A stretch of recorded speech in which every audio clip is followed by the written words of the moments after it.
Okay, welcome everybody. So we'll get started on this beautiful chapter 15 in this wonderful month of Purushottam. So I have here with me in the studio today Yash and Sridham. So Sridham will lead us into Sanskrit and Yash will lead us into English translation of this beautiful 15th chapter, Purushottam Yoga. I'm just going to bring it up on my screen so you all can see it. So I'm just going to, yeah. So I'm going to hand it over to Sridham, who will start with the invocation prayers, and then Yash will do the, he'll do the Sanskrit, and Yash will do the English translation.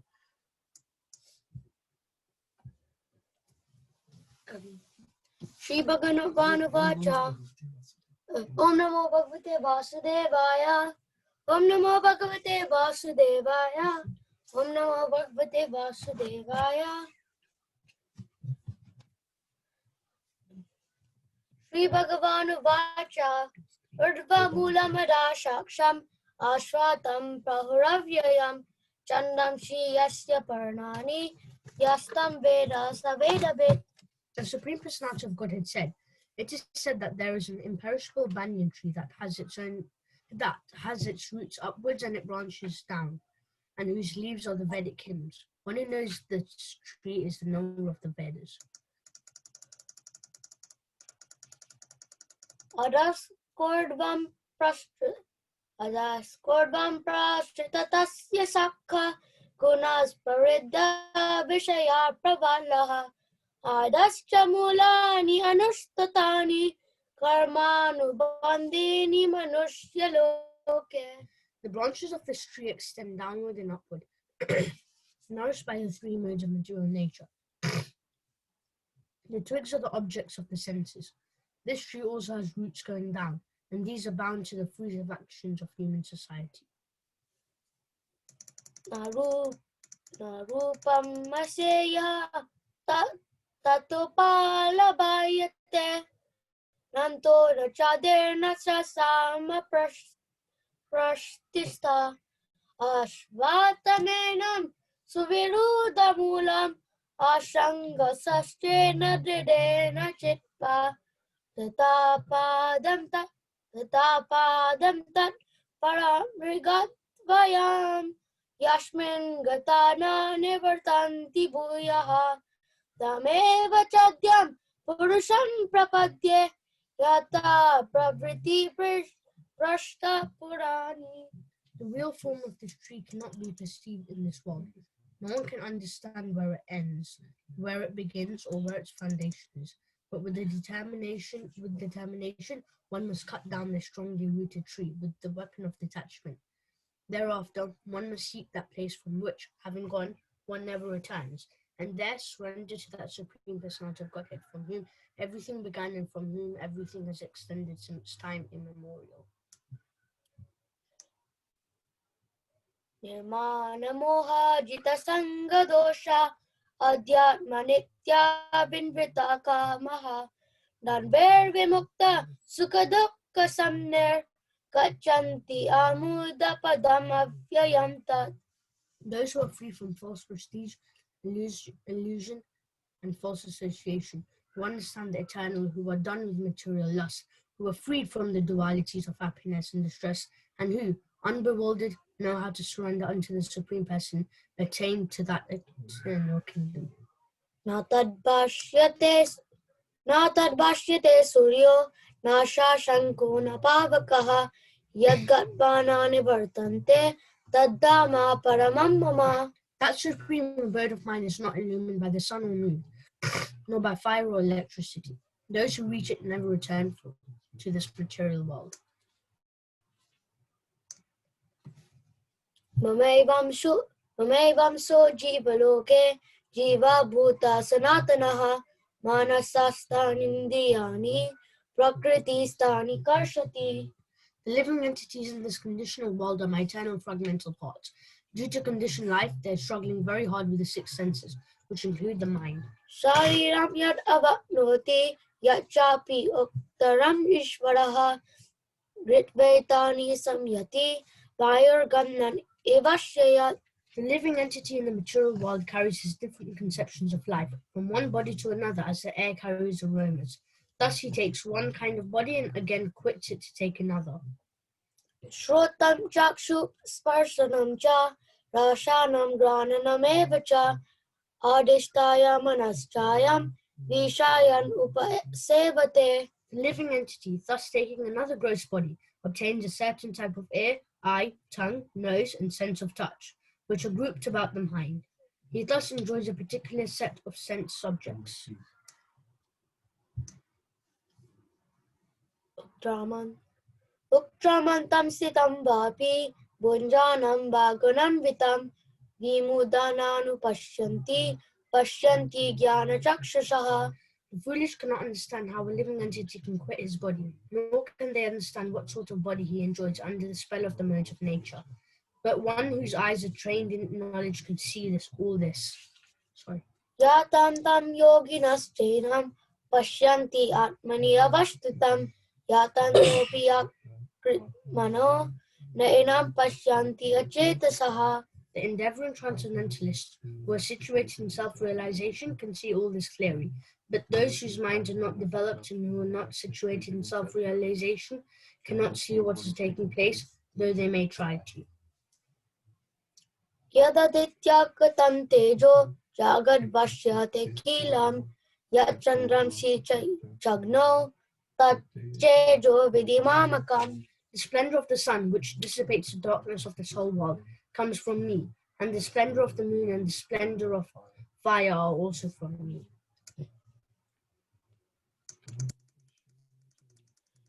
Kama vishyacha bhutani dharayami ahamojasaha pushnami chodishti sarva soma bhutvarshatmakaha. I enter into each planet, and by my energy they stay in orbit. I become the moon and thereby supply the juice of life to all vegetables.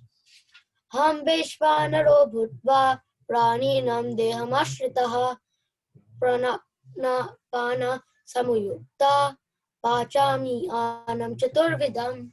I am the fire of digestion in the bodies of all living entities, and I join within the air of life, outgoing and incoming, to digest the 4 kinds of foodstuffs.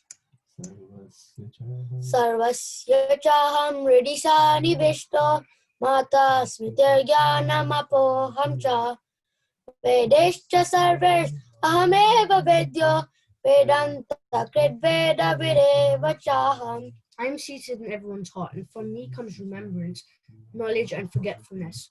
By all the Vedas I am to be known. Indeed, I am the compiler of Vedanta, and I am the knower of the Vedas.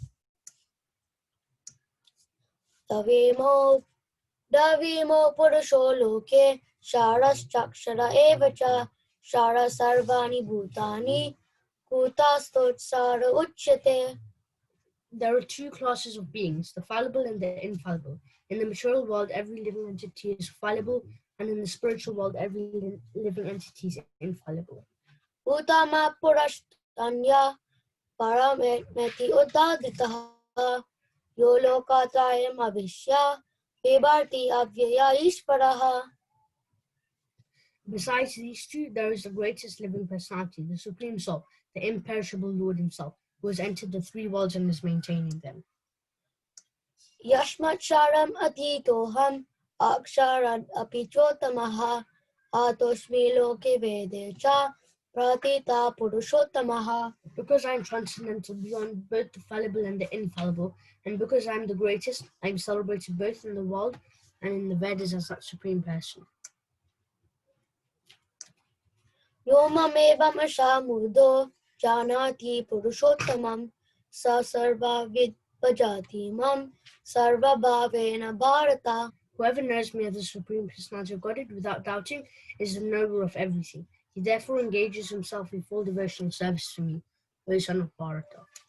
Iti goyat mamam shastram idam uktam mayangaha etad buddha buddhiman syat krita krityascha bharata. This is the most confidential part of the Vedic scriptures, O sinless one, and it is disclosed now by me. Whoever understands this will become wise, and his endeavors will know perfection. Thank you so much, Yash and Sridham. for that wonderful recitation and leading us into this beautiful chapter, transcendental vibration coming from the lotus mouth of Lord Krishna and his pure devotee Arjuna. So today we will continue our discussion. Just going to put my headset on, so just bear with me a moment. Hare Krishna, Krishna Krishna, Hare Hare, Hare Rama, Rama, Hare Hare. Hare Krishna. So thank you everybody for reciting this wonderful chapter. If anybody is joining us for the first time today, welcome to Chad. Here we chant a chapter of Bhagavad Gita every day. One chapter. We are now on 15th chapter because this is the month of 15th chapter called the month of Purushottam, and the title of this chapter is also Purushottam Yoga because this chapter really describes the supremacy of the Supreme Personality of Godhead very beautifully and very nicely explained by the Lord himself to Arjuna and to all of us actually. So it's a very nice chapter to be able to recite together, to come together and discuss it together. So today we will continue, but I thought it would be nice because we read the purport yesterday. Let me just bring the text, stop sharing this screen and share the text with you all. So maybe perhaps it's always nice to read Srila Prabhupada purport. No, it won't do any harm, but definitely will do the benefit if we read the purport again. And then what I would like you to do is try to absorb yourself in this purport today when you read it. Try to make notes, at least mentally, of some important points of what Srila Prabhupada is trying to bring to light. And then we will have a little session of a quiz as to what was covered yesterday. So that it'll help us remembering us from our yesterday's session. So since I read the purport yesterday, maybe I can invite somebody who could read the Sanskrit translation. So let me see the participants. So if I could maybe have, who do we have on the call? Let's see.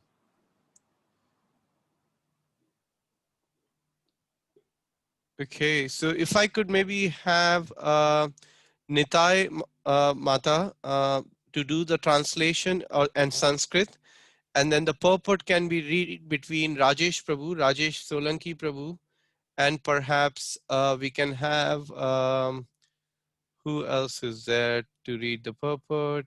We can have Bhagwati Mataji, you can read the English along with Rajesh Prabhu. So I hope you all got the message. So you can unmute yourself and let me share the right screen with all of you so you can see the translation. So let's start with Nitai Mata, who can lead us into the Sanskrit and translation.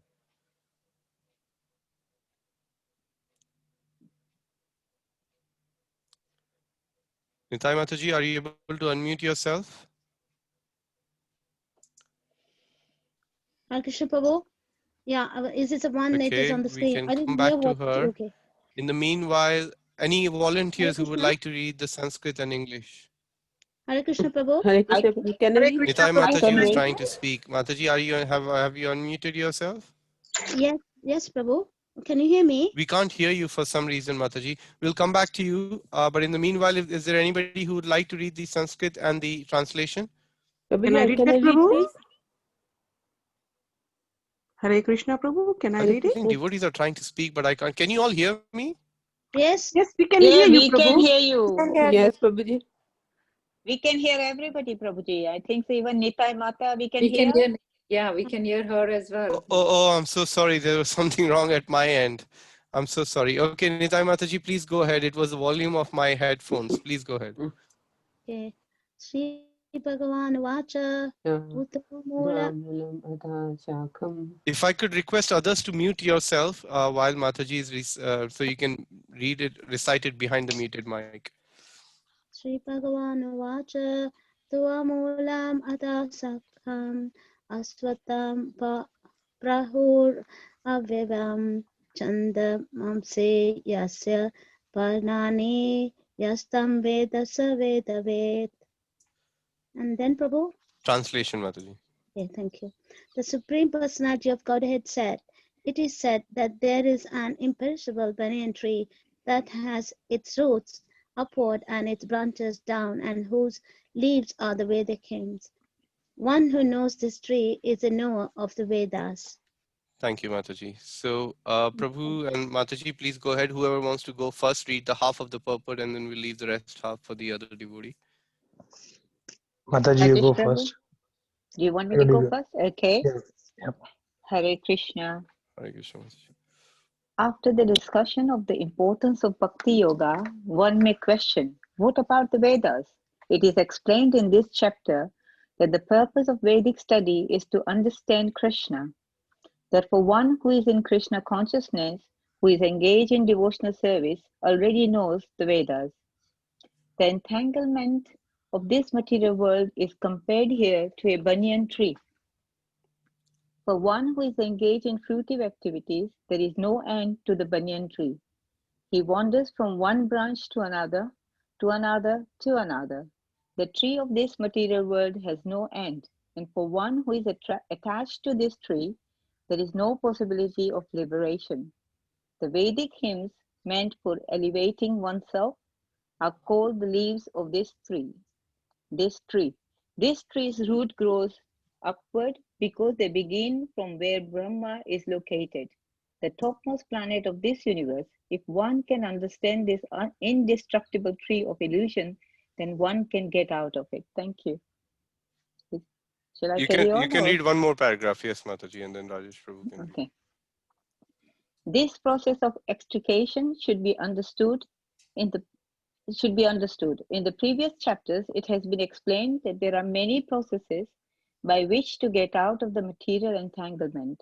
And up to the 13th chapter, we have seen that devotional service to the Supreme Lord is the best way. Now, the basic principle of devotional service is detachment from material activities and attachment to the transcendental service of the Lord. The process of breaking attachment to the material world is discussed in the beginning of this chapter. The root of this material existence grows upward. This means that it begins from the total material substance, from the topmost planet of the universe. From there, the whole universe is expanded with so many branches, representing the various planetary systems.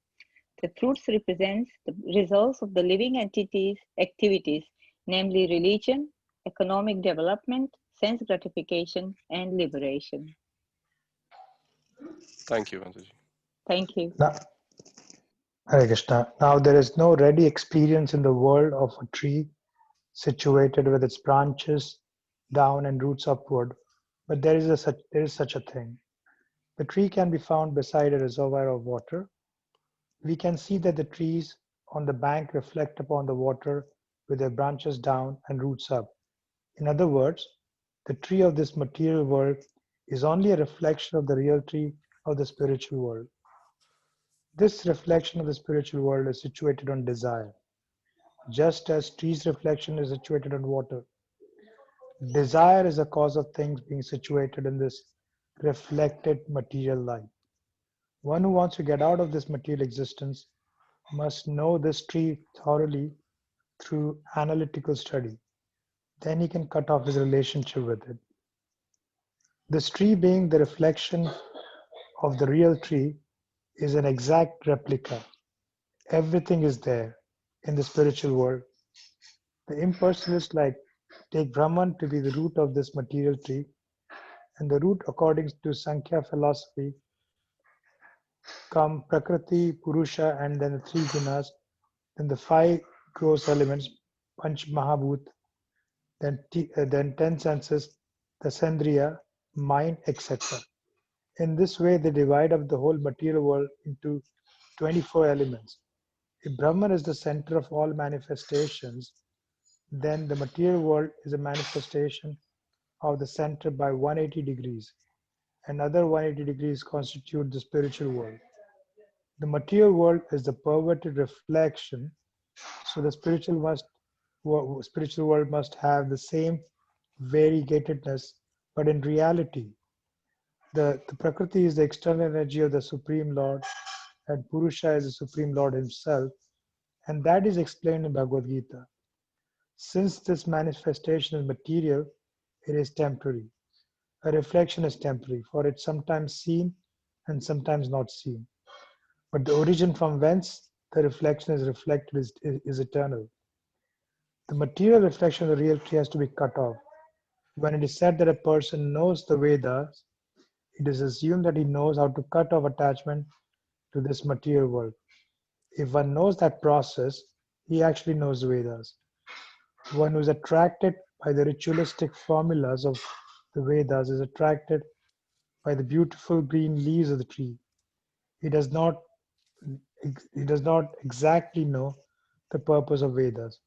The purpose of Vedas, as disclosed by a personality of Godhead himself, is to cut down the reflected tree and attain the real tree of the spiritual world. Thank you, Rajesh Prabhu. Om Jnanatimirandasya Jnananjana Shalakaya Chakshurunmilitam Yena Tasmai Shri Guruve Namaha. Namam Vishnupadaya Krishna Prishtaya Bhutale Srimate Bhaktivedanta Swami Iti Namine. Namaste Saraswate Deve Gauravani Pracharine Nirvishesha Shunyavadi Pashyat Deshatarine. Jai Shri Krishna Chaitanya Prabhu Nityananda Shri Advaita Gadadhar Shivasadi Gaur Bhakta Vrinda. Hare Krishna Krishna Krishna Hare Hare Hare Rama Rama Rama Hare Hare. I offer my humble obeisances to my spiritual master and also to my grand spiritual master, His Divine Grace A.C. Bhaktivedanta Swami Srila Prabhupada. I also offer my humble obeisances to all of you, all the Vaishnavas. You're very dear to the Lord, having taken shelter at His lotus feet. So today, I thought we'll begin with a quick refresher from what was covered yesterday and also what was read in this wonderful purport by uh, Rajesh Prabhu and Mataji. I would like to really see what stuck with you in this purport, Prabhus and Matajis, everybody, and also a little bit of a quiz. So let's take a couple of reflections, because when I read this purport today, it was more illuminating for me personally compared to yesterday. And that's the magic with this transcendental vibration, or in other words, the ecstasy of Srila Prabhupada as he explained through these purports. So if we can have some reflections.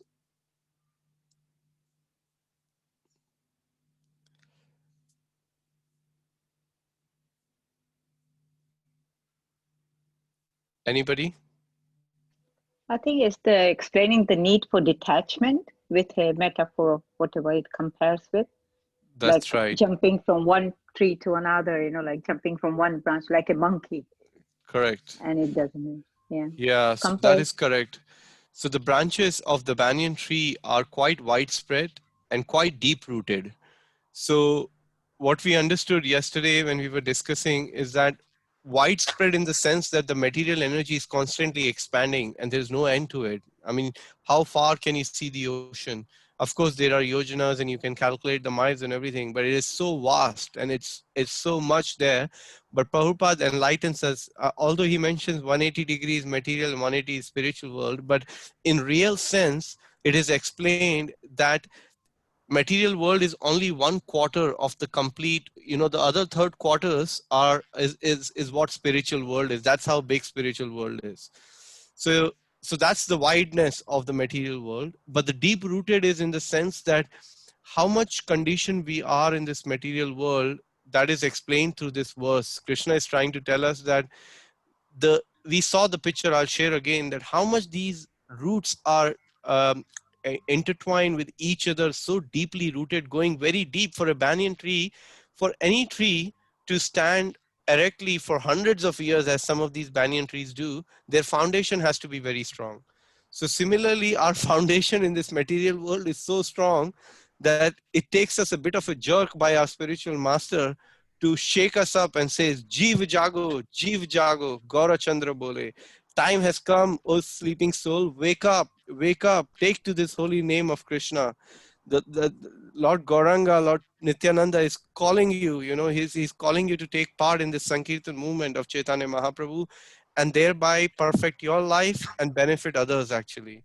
only by that jerk do we get slightly awakened and say, oh, hang on a second, I was so deeply rooted in my sleep and in this material entanglement that now I want to see the real tree, which Chaitanya Mahaprabhu explains in a beautiful part of Chaitanya Charitamrita, where how this tree of devotion grows through the process of hearing and chanting as in the form of a water which you would give it to the tree. So thank you so much for sharing that. So I have a couple of questions and you can reply with a text message or through the chat message. And this is just a refresher from our yesterday's session. So first question of mine is, I had given a little bit of an introduction of the chapter. How many sections were there altogether of the chapter, which I shared with all of you? That's my first question. See if you can either unmute yourself or you can respond via the chat message.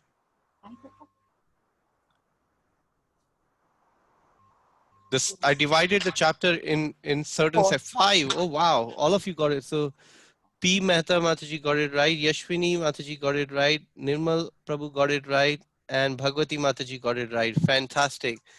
Now comes even an easy, let me ask an easy question and a difficult answer, and that is, could you possibly try to name those 5 sections for me which we covered as an overview of the chapter?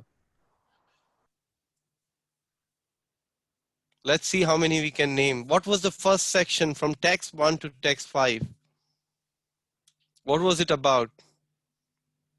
And that word came out quite a lot in Srila Prabhupada. Detachment. Well done, Bhagwati Mataji. Spot on. Yes, it was about becoming detached. Thank you so much, Yashwini Mataji and Shailesh Prabhu. It is about becoming detached. So that was the first section. What was the second section about? What is Krishna was going to try and explain to us that we go through from one place to another? What is that thing called? Transmigration. That's Transmigration. well done, Yashwini Mataji. And could you give me your first name? It says P. Mehta, so it's much easier to relate to you, Prabhu Yes, or Puja. Mataji. Puja I'm called Mataji, thank you. Thank you, Puja Mataji. Well done. Transmigration, that was the second topic or the second section of this chapter. The third chapter, what was the third section?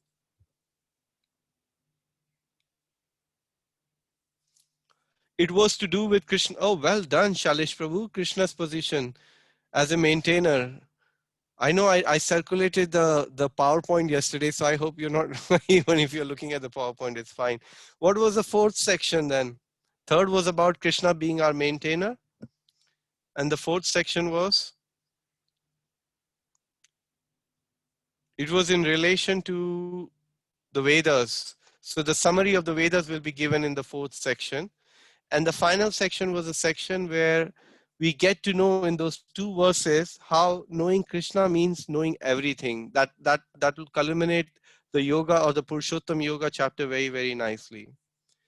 And here is my next question for all of you. Apart from the metaphor given in the tree of this 15th chapter, how the tree is standing on the shore of the lake and the branch and the roots are being reflected the other way around, I read from a Prabhupada lecture given in a transcript that Prabhupada gave a very wonderful example in relation to the tree, which also makes us a little bit realize that we are in the wrong place.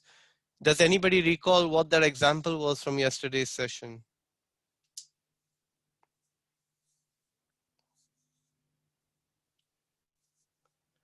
Prabhuji, as if somebody has suspended us upside down. Well done, Prabhu. Well done. Is that Sandeep Prabhu? Yes, yes. I could recognize your voice because the name is Neelam. That I think your Mataji's name, right?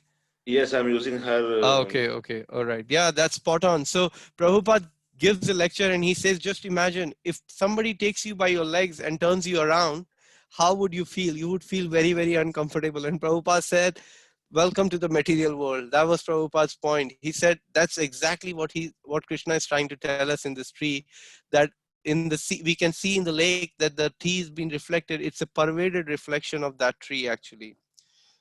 Okay, great, fantastic. So let's dive in for our rest of the part of the today's session. Let me share my screen with all of you. Thank you for participating in the quiz. I hope that was helpful in recalling some of our session from yesterday. Uh,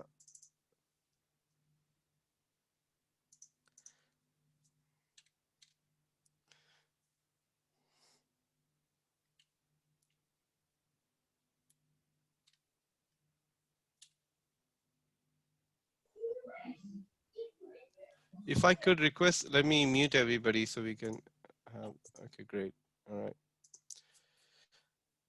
So this was the few points which we kind of refreshed on or to some level. And now this is what I was sharing about the banyan tree, that how deep rooted the branches are and how widespread they are. The focus of the other 2 points which we discussed yesterday was the purpose of the Vedic hymns was to elevate us as gradually, but then there is another process by which we can develop love for God through devotional service, which initial stages has to come through some detachment. And we went through these 2 slides. And then I wanted to mention that what further Srila Prabhupada mentions in a purport about detachment or renunciation, in a purport to the 5th chapter and 2nd verse of Bhagavad Gita. Krishna says renunciation is complete when it is in the knowledge that everything in existence belongs to the Lord, that no one should claim proprietorship over anything. Does anybody recall the beautiful pastime of Srila Prabhupada I shared in relation to a reporter challenging Prabhupada about something from yesterday? It's about the gold car, Prabhu. So please tell us, Prabhupada Mataji, since you mentioned, what was it about? So we can I refresh our think memories. I think it was about Prabhupada was leaving the airport, and then a reporter was asking him, say, you are a sannyasi, why do you need all this material thing? And then why are you using a golden car? And the Prabhupada said, well, there should be golden car because the meaning was like the guru also is a Krishna's messenger, so he should be like the treat like as a Krishna's, but then the sannyasi shouldn't take that as a for a granted, so they shouldn't attach to the material things. But then a devotees should approach, or devotees should respect sannyasi or the guru as a like a Krishna's, is Krishna's himself. Yes, wonderful. Thank you so much. That's the point.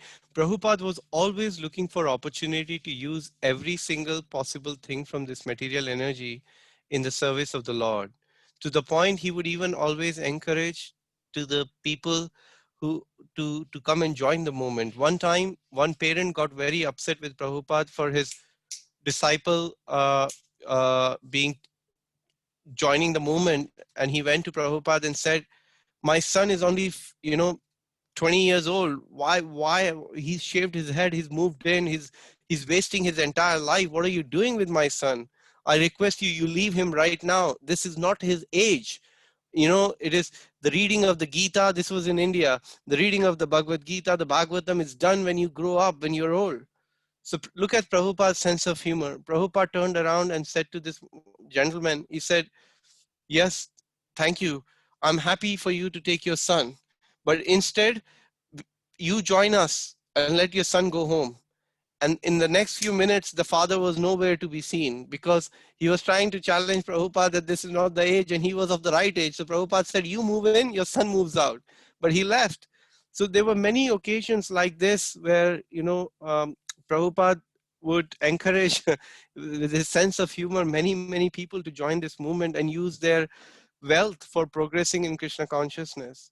And here we see a wonderful example how in the Rajasuya sacrifice of Maharaj Yudhishthir, after looking at everybody who was present, even among the audience were Lord Shiva, Brahma, Narad Muni, as you can see in the pictures, all exalted personalities was there, but anonymously, but not anonymously, but jointly, everybody agreed together that the person who should be worshipped first in the beginning of the yajna is Lord Krishna.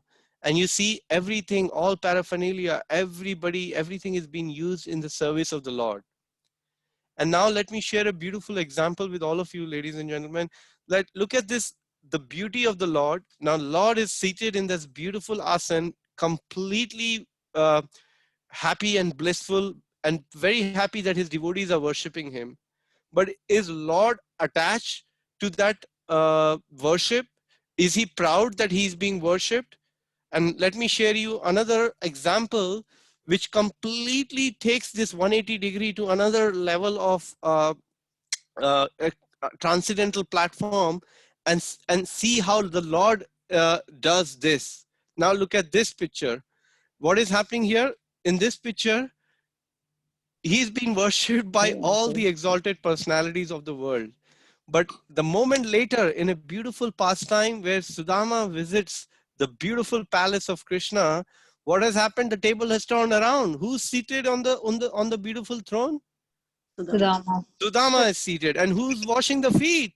Krishna, Lord Krishna. Now tell me, in which religion, in which book of the world, and in which book, except Srila Prabhupada's books or the Acharya's books, which is giving us such exposure and, and establishing the path of bhakti in such a magical and beautiful and an outstanding way, you will not find this in any other scripture. The Lord as sweet as Lord Krishna.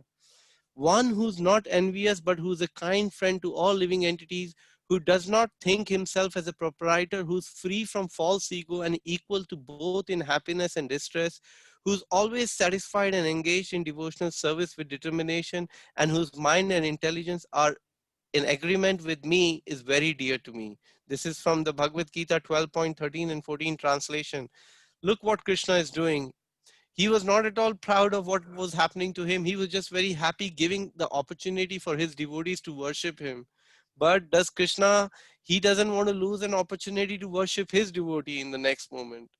So even although Krishna is full of renunciation, and full of detachment, and there, he's full of all these opulences, but the next moment Krishna renounces that position and takes a humble position to establish the fact that his devotees are far superior. That's why the bhakti is even more bigger than the Lord, because through the bhakti you can even purchase the Lord, as it is explained in Chaitanya Charitamrita and all the elevated shastra, that through the medium of devotional service even the Lord can be purchased. My dear friends, look at this beautiful pastime of the Lord himself depicting that very, very clearly. And what happens as a cause of when we are trying to render devotional service? Srimad Bhagavatam explains this in the first canto, second chapter, 7th verse.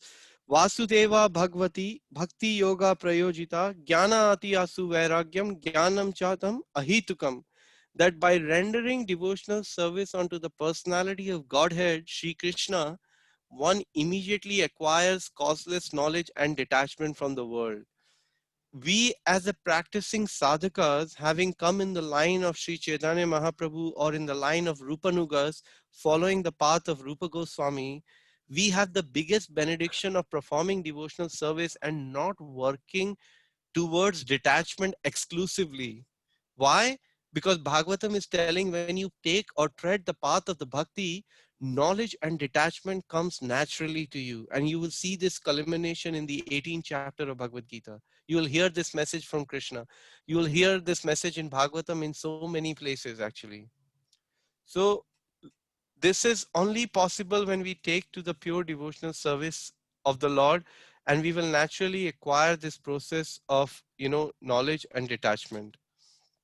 So now we will see the last two parts of this purport, which is process of extrication from the material world. So devotional service is the best way, as we have just established that on the basis of this verse and the purport. And the basic principle of devotional service is detachment from the material activities and process of attachment by transcendental service. So I already explained through those pastimes in the last few slides, and how by bhakti we can develop this automatically.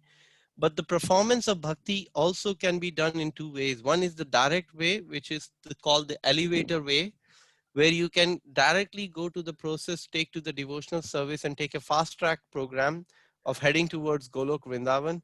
Or you can take a slightly troublesome program of going through the various rungs of the Bhakti Yoga ladder. And when you take to the elevator program, even with the elevator, there are two stops which you have to hold your lift on. One is the Vaidhi Bhakti stop, which is your first stop in that elevator.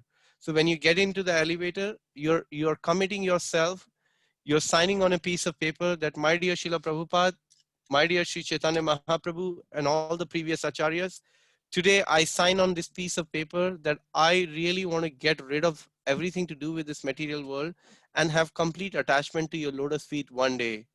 And and for this, I'm now taking a lift, and the name of the lift is the holy name, which is giving me access to Golok Vrindavan.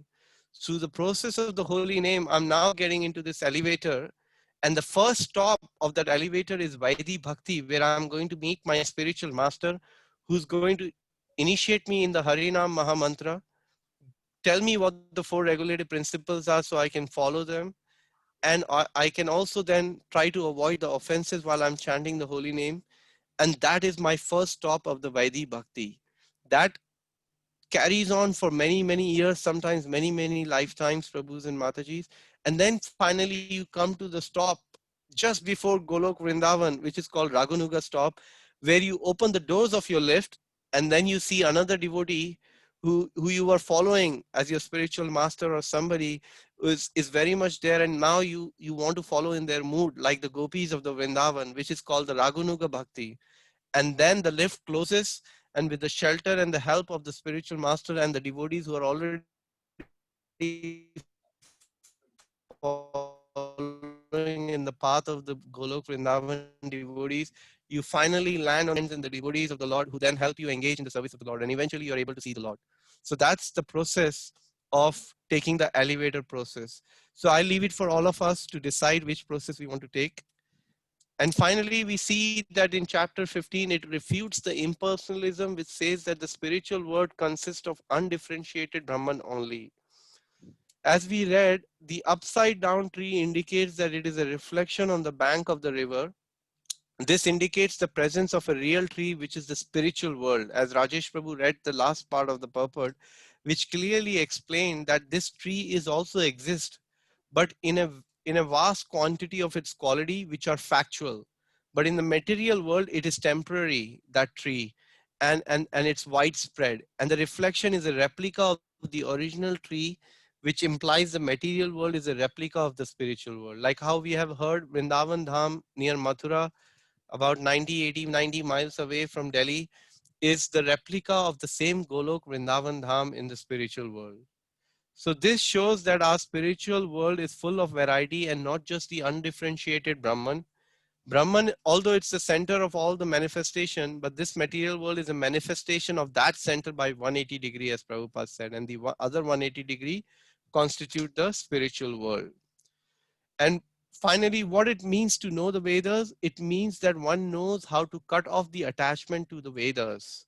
And one who's attracted by the ritualistic Vedic formulas is just attracted by the beautiful green leaves of the banyan tree and does not know the purpose of the Vedas. So we may, like from my childhood, I was attracted with many rituals. I had many ideas, many conceptions from my relatives, my family members. And it was nice. There's nothing wrong with it. There was some piety in it, which obviously helped me hopefully one day to come closer to this path of at least trying to begin the practice of Krishna consciousness process. But the best way is when you know that there is a direct path to take to devotional service, then one doesn't have to get attracted with the flowery words of the Vedas, which will teach us a bit of an art, which will teach us a bit of a ritual. Some will propound the theory of worshipping the demigods. Some will tell us go to the heavenly planets. So we don't want to get into all of that. We have done it probably for many lives. Now the opportunity is there. And of all the months in the month of Purushottam, where we can really take our sadhana to the next level, adhere to the instructions of our spiritual masters and many other senior devotees, and practice this path of bhakti very intensely and eagerly, and make it so intense that, by come October, when the month ends, that we still be able to fly our plane. By come Kartik, we are still flying the plane. And like that, Prabhupada said, we all have to fly our own planes. And finally, all purposes served by a small well can at once be served by the great reservoir of water. Similarly, all the purpose of the Vedas can be served to one who knows the purpose behind them. As this Bhagavad Gita Shloka 2.46 clearly confirms this point. If we know the purpose to know the Vedas is Krishna, then we should engage in the devotional service process as intensely as like Maharaj Parikshit did. in the last 7 days, and he perfected his life by hearing Srimad Bhagavatam. So that brings me to the end of, oh wow, we ended right on time on this session or this verse of Bhagavad Gita. And it really reminds us that let's get ready for this beautiful chapter to see how the detachment can be developed over the next few verses, and then how the transmigration takes place. And from there, we can get to know how Krishna is the maintainer, protecting us, looking after us. And finally, we get to know the summary of the Vedas, what is the essence of the Vedas. And knowing Krishna means to know everything in relation to the Lord. So that brings us to the end of this chapter. Before we take any reflection and comments, I had one announcement I wanted to make. Tomorrow at 2 o'clock, we have a wonderful Sangha with many international leaders from all over the world, sharing their experiences of this recent Bhadra campaign, which we had, and the success the world saw. We wanted to distribute 10,000 sets of Srimad Bhagavatam all over the world. But by Srila Prabhupada's mercy and his empowerment, the devotees all over the world landed up distributing 23,000 Bhagavatam sets. So tomorrow we'll have His Grace Vaisheshika Prabhu and few other Prabhupada disciples who will be tuning in at 2 p.m. I will share the information in the group with all of you. Please do spare your 1 hour tomorrow. It will be a wonderful Sangha. You will, if not anything else, you left inspired towards your taste for Srimad Bhagavatam and how wonderful it was to be able to distribute this wonderful literature all over the world. So do look out for the message. I'll share with all of you. It's on a Zoom call at 2 p.m. tomorrow, connecting the whole world of ISKCON, few devotees and leaders across ISKCON.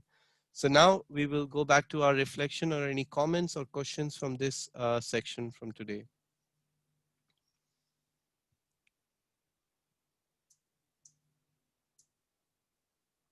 You can share any reflection which was very helpful for you, which stuck in your mind, either from Prabhupada purport or a monologue, or you can ask any questions and I can try my best to answer them.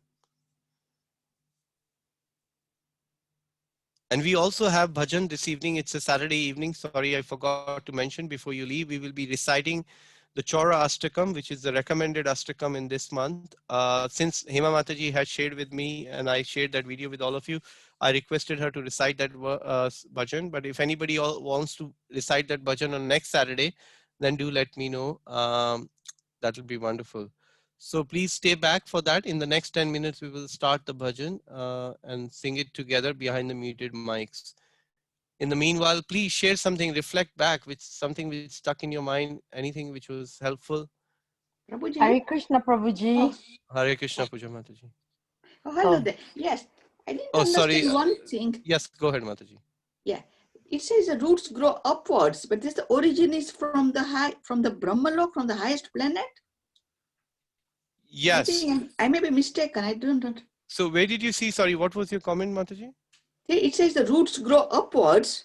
Yeah. But and then say, I think I may be mistaken that the roots origin is from. Is correct. Yeah. So the roots, when you see the reflection of the tree in the water near the lake or the river, you will see the roots are upwards.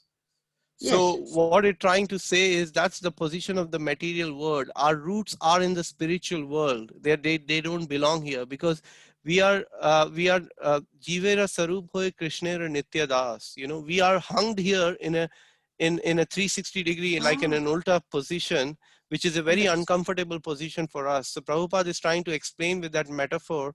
It seems the roots are upwards, although in the material world we see they are downwards and they are very, very deep rooted. But the metaphor is to explain us that this material world is not the best position. Yeah. It's the other way around, of if like a pervaded reflection of the spiritual world. Yeah. Thank you. Any other comments and reflections? Oh, Prabhuji, is my. Yes, go ahead, Mataji. Oh, I'm just surprised that when Krishna kneeled down to worship, I forgot his name now. Sudama, that he allowed it, because in the tradition normally you only worship the elders and the seniors and the more renowned individuals. Absolutely. Yeah, so that's a very nice point. So he allowed him to do it. How I was really astonished. Taken by that, yes. Taken by that. Okay, well, this is the magic about Lord Krishna, Mataji, because there are two things here. Point number one is, if we try to understand this from our intellectual platform, we will struggle with it to conceive it. And the point number two is that in this whole pastime, it wasn't easy for Sudama to receive that service from Krishna. But Krishna said, this is one thing which is going to please me, my friend. So please be seated on the throne and let me welcome you. And the third element is, Mataji, in the Vedic tradition, when a Brahmana arrives at your home, you're supposed to wash the feet. And in our current tradition, when a spiritual master, if we are fortunate to welcome the spiritual master at our home, we should certainly seek his blessings and permission to wash his feet, actually, because that's the biggest benediction the spiritual master can offer us while we do the kirtan, and a devotee or a disciple washes his feet. So it's a Vedic tradition, Mataji, which is coming from time immemorial down, that's how you welcome the guest. I mean, it is explained in the Bhagavatam that even if you don't have that facility, at least offer the seat and then offer some water. But if you can't offer the seat, offer the water. If you can't even offer the water, can't even offer the seat, then you offer some nice choices, beautiful words to glorify that personality who's come to your home, and feel pity on your position that you're not able to welcome him in that way. But just try to glorify him from the words. So Krishna did that to set an example that how my devotee should be treated more than anything else. That's the number one point. Number 2 point, Mataji, that Krishna wanted to just, he was so happy and blissful having seen his friend after like so many years. When he met him last was in the Sandipani Mani school, Avanti school. That's when he met Sudama. And seeing Sudama, he was so blissful and happy that he wanted to give the best of the best reception to his friend. Krishna, you see, and then another important point is, in Vrindavan, even in Dwarka, although there is some element of awe and reverence, Sridama in this pastime did not so much see Krishna as the supreme personality of Godhead. He knew. But what happens is, when the pastime and the thickness of the pastime becomes so gada or so intense, both the Lord and the devotee forgets their actual superior position. The Lord forget, he didn't care. All he knew, Sudama is my friend, and he wanted to worship him and invite him. And on the other hand, Sudama completely, Yogamaya puts a curtain in front of the devotee, thinking, who's the Lord? He's not my Lord, he's just my friend. So that's the beautiful, intimate relationship. Otherwise, just imagine, why would the gopis give the dust from their feet to recover the headache of the Lord Krishna? Why would they do it? They were not even worried about going to the hell. They want to please the Lord. So in that moment, that's what pleased the Lord the most, actually. I hope that I was able to answer your question to some degree. Exactly, have it on the top. Yeah, it does, and actually connects with his good friendship with him when he was really poverty stricken, and he went to visit him and Absolutely. took a few grains to him, and how the love was shown there, how close they were. Yeah. Yes. Thank you, Mataji. Thank you.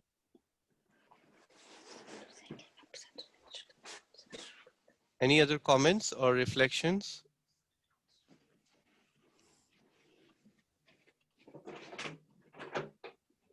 You can take a couple more.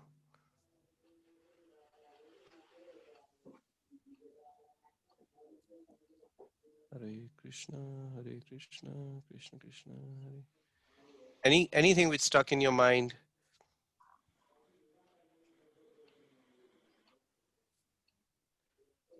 Hare Krishna, Prabhu. Hare Krishna, Prabhu. Prabhuji, the one you were explaining about the 180 degrees of spiritual world and 180 degrees of material world. Yes. Was it like, the previous chapters or the previous couple of chapters, you were explaining about the Swarga Loka and a Bhumi Loka and a Patal Loka. Uh-huh. And like the Bhumi Loka is like in the middle, and then we are like on the 7th planet, and the 7th planets we go up is like a Swarga Loka and Vaikuntha Loka and all these different lokas. And then the bottom is like, Patta Loka. They're like a 7 steps going down.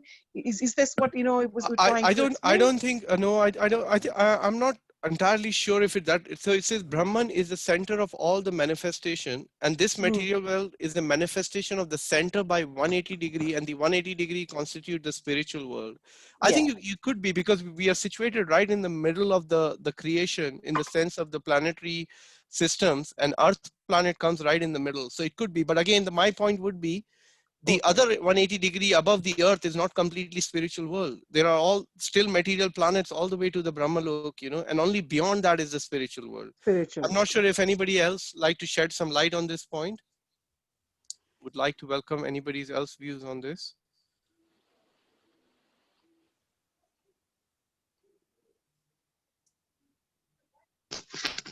Hare Krishna, Divya. Mukunda Hari Prabhu, my savior, Hari Bol Prabhu, Jai. Hare Krishna.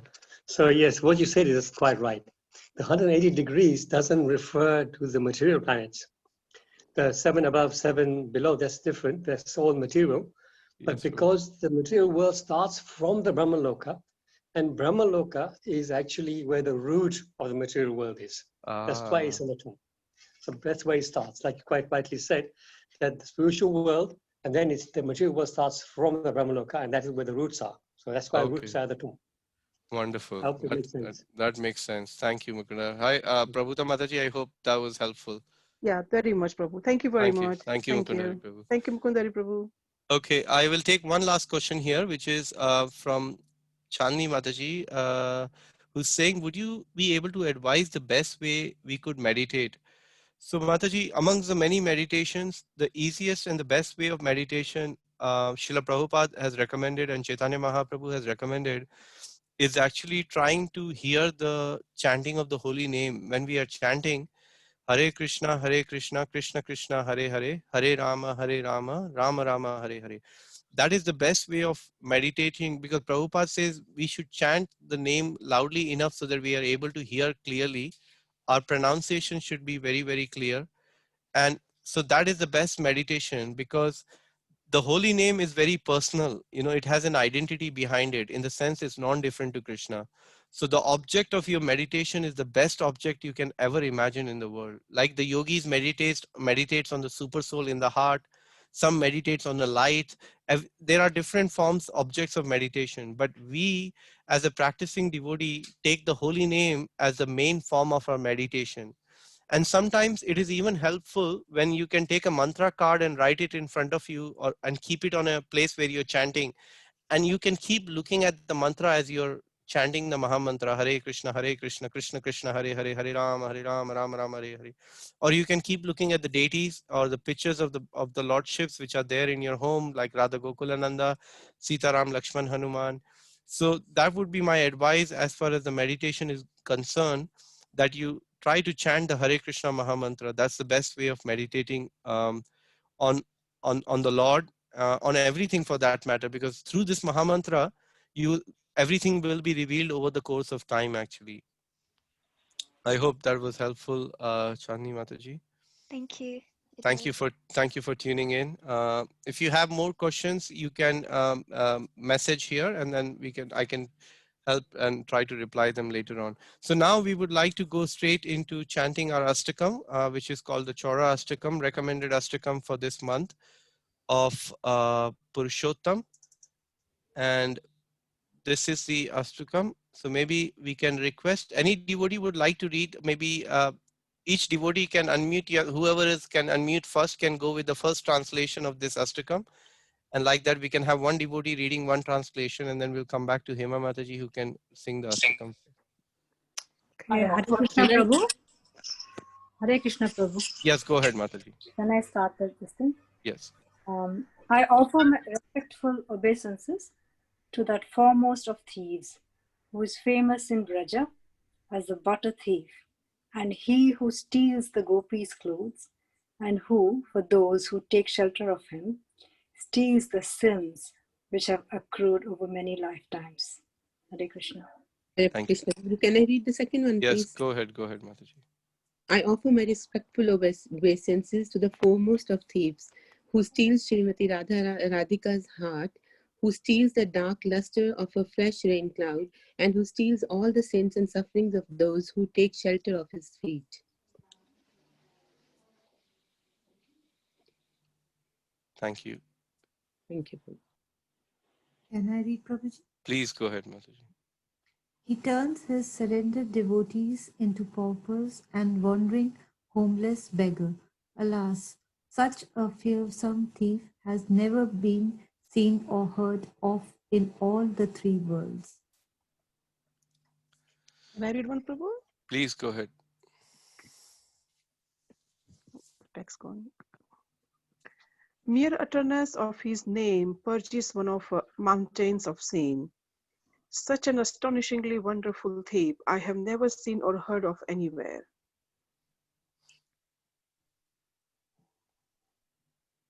Can I read, Prabhu? Go ahead, Mataji. O thief, having stolen my wealth, my honor, my senses, my life, and my everything, where can you run to? I have caught you with the rope of my devotion. Text 6.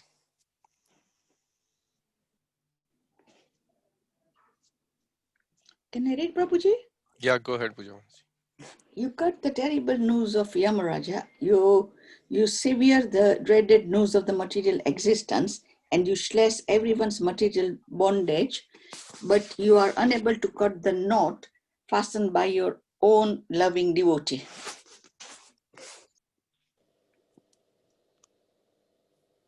Hare Krishna, Prabhuji. Hare Krishna, Rita Can Mataji. I Go read, ahead. please? O Please stealer of, yes, Hare Krishna, everybody. O stealer of my everything. O thief, today I have imprisoned you in the miserable prison, house of my heart, which is very fearful due to the terrible darkness of my ignorance, and therefore a very long time you will remain receiving appropriate punishment for your crime of thievery. Thank you, Hare Mataji. Krishna.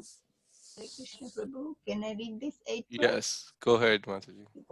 O Krishna, thief of my everything, the noose of my devotion remaining forever tight. You will continue to reside in the prison house of my heart, because I will not release you for millions of aeons. Jai. Beautiful. Bivla Mangal Thakur ki Jai. So this is a very beautiful bhajan. Highly recommended to be sung every day. Please sing it, offer a diya as you do it to the lordships, to Radha Gokulanand picture, or the deities you have at the home, or any lordship pictures actually. So Hema Mataji, please go ahead and we can mute ourselves and sing with you behind the muted mic as you sing along. Thank you, Prabhuji. Hare Krishna. You may have to just unmute yourself because I'm just about to mute everybody, Mataji. Can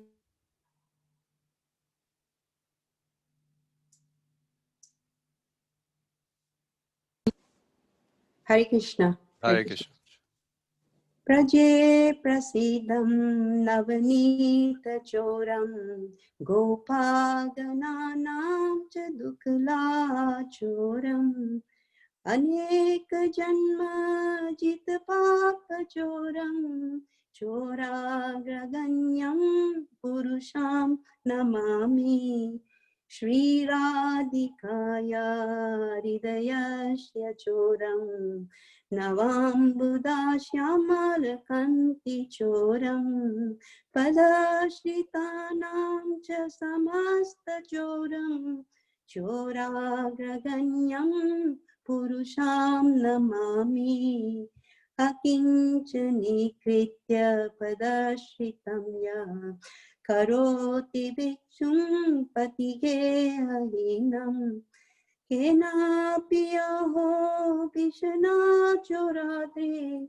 Drishtam Shrutavana Jagatatrayepi Yadyanamapi Harati Ashesham Giri Prasara Pipaparashim आश्चर्यरूपो ननु चोरदृगं दृष्टा श्रुतो वा न मया कदापि दानं च मानं च तथेन्द्रियाणि प्रणांश्च ऋत्वा मम सर्व एव पलायसे कत्र धृतोऽद्य चोरा त्वं भक्तिदं नासि मया निरुता चिनात्सि घोरां यमपाशबन्धं विनास्ति भीमां भवपाशबन्धन् चिनात्सि सर्वस्य समस्तबन्धं नवात्मनो भक्तकीर्तं तु बन्धम् मन्मानसे तमसा राशि घोरे कराग्रहे दुःखमाय मया निबन्ध लभस्व हे चोरा हरे चिरया स्वचौर्यदोषचितम् एव दन्दम् हरे Krishna Krishna Krishna Hare Hare Hare Rama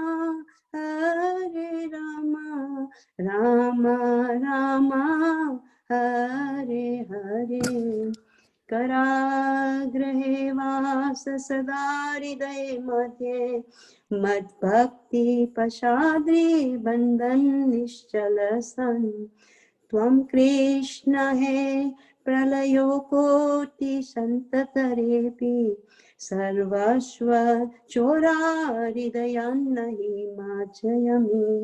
Hare Krishna. Hare Krishna. Thank you so much. Very beautifully sung. Thank you, Hema Mataji. What a beautiful bhajan, Prabhus and Matajis. Really nice. Written. This is the mood of the pure devotees of the Lord. Bivla Mangal Thakur, although playing a pastime where he was initially attached to a prostitute, but he left everything and went to Vrindavan. Actually, his own prostitute became a Pad Pradaksha Guru, who showed him the direction to take to the service of the Lord with more sincerity and enthusiasm, as the amount of she could see the enthusiasm he had towards her. And taking her word seriously, he went towards Vrindavan. And Bivla Mangal, this is one of those beautiful bhajans of Bivla Mangal Thakur who's written, and it is sung in this particular month along with other astakams like Jagannath Astakam and few other astakams. So thank you so much, Mataji, for singing this bhajan. Everybody is commenting, saying thank you for singing. Melodiously sung, very beautiful. Right, so if we would like to conclude our Saturday evening here, we'll take off tomorrow evening, most likely with Vrindavan Chand Prabhu.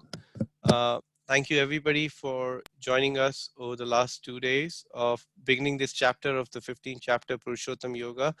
The text one was a bit longer, but hopefully we were able to cover it, and there were a few learnings for all of us to walk away with. So please take care of yourself and do tune in for the session tomorrow at 2 o'clock. It will be a wonderful session, so don't miss out. I will share the flyer on the group with all of you. Until then, look after yourself and let's keep the transcendental vibration going. Vancha kalpa tarubhyascha kripa sindhu bhaivacha patitanam pavnebhyo Vaishnaveyo Nave Namaha. Thank you, Hare Hare Krishna, Prabhu. Hare Thank you very Krishna. much. Thank Hare you. Krishna, devotees. Hare Krishna Prabhu, Hare Wonderful class. Thank